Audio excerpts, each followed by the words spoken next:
What's going on, baseball fans? Jeremy Laracuente here for the Baseball Banter Broadcast. The Minnesota Twins are in the baseball news cycle for their extension of Pablo Lopez. So we're going to get into 3 reasons why Minnesota Twins fans should absolutely 1000% love this deal. So we're going to get into it with reason number 1. Now, the first reason is the contract itself. It's a 4-year extension that is only worth $73.5 million. When we look at the breakdown of this deal, it's not a lot of money in terms of what you're actually paying for an ace level pitcher of your pitching staff. Yes, the Twins have been sneaky good when it comes to their pitching staff this year, not just the rotation, but also the bullpen.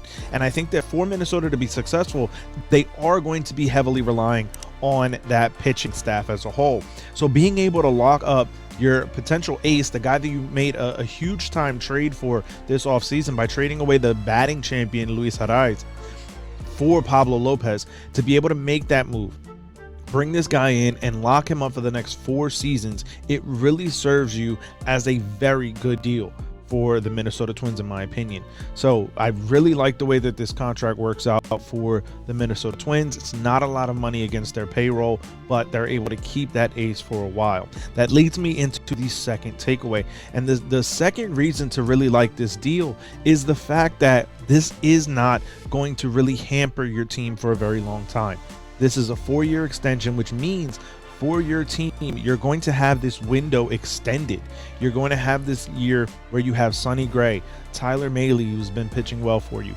Now Pablo Lopez locked in long term, who's going to be a free agent, yes, after next season.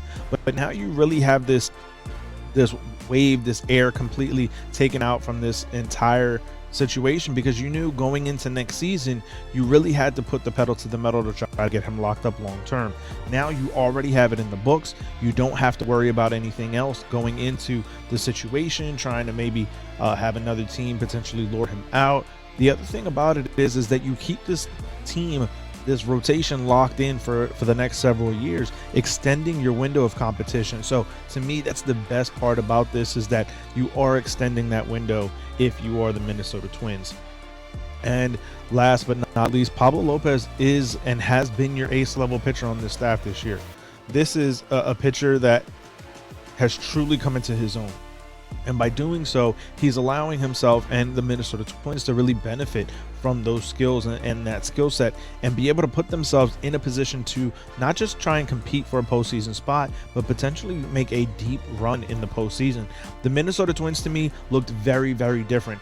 They just faced off in a 4-game set against my Yankees at Yankee Stadium, and it was a very, very different feeling series. Yes, they would end up splitting the series. 2 games, the Minnesota Twins would take the first 2, the Yankees would take the second 2, but it was just a different feeling in the air with these Minnesota Twins. And I really believe that there's going to be a lot that rests on the shoulders of that pitching staff, but by being able to really put the front level ace that is Pablo Lopez of this pitching staff now on the books, and you really have this set for the next several years. So I think it's a great deal all around. So without question, a very good signing, in my opinion, very good extension for both parties. And for me, this was a very smart move to do as early as they've done it. But I want to hear from you. Let me know, Twins fans, how are you feeling about the deal for Pablo Lopez itself? How are you feeling about all of it, the way that it breaks down, keeping him for the next several years, how he fits into your rotation, into the long-term plans of this organization? Let me know all these things down in the comments, or find me over on Twitter at banter_baseball, and we can keep the conversation rolling. As always, find us on all our social media outlets on Instagram and TikTok at Baseball Banter Broadcast. Find our website where we put up new articles daily, laracuenteledger.com, and you can also head over to our merchandise shop, baseballbanterbroadcast.com, in which we have a ton of merch and a ton of promo codes you can use to save on that merch. So this is a YouTube channel, so you know the deal. If you haven't already, hit the subscribe and the bell for post notifications. Most of our audience is not yet subscribed, so we are continuing to try to build out this audience, this baseball family here on the Baseball Banter Broadcast. So make sure you keep it locked in as we continue to broadcast and banter about the world of baseball. Peace.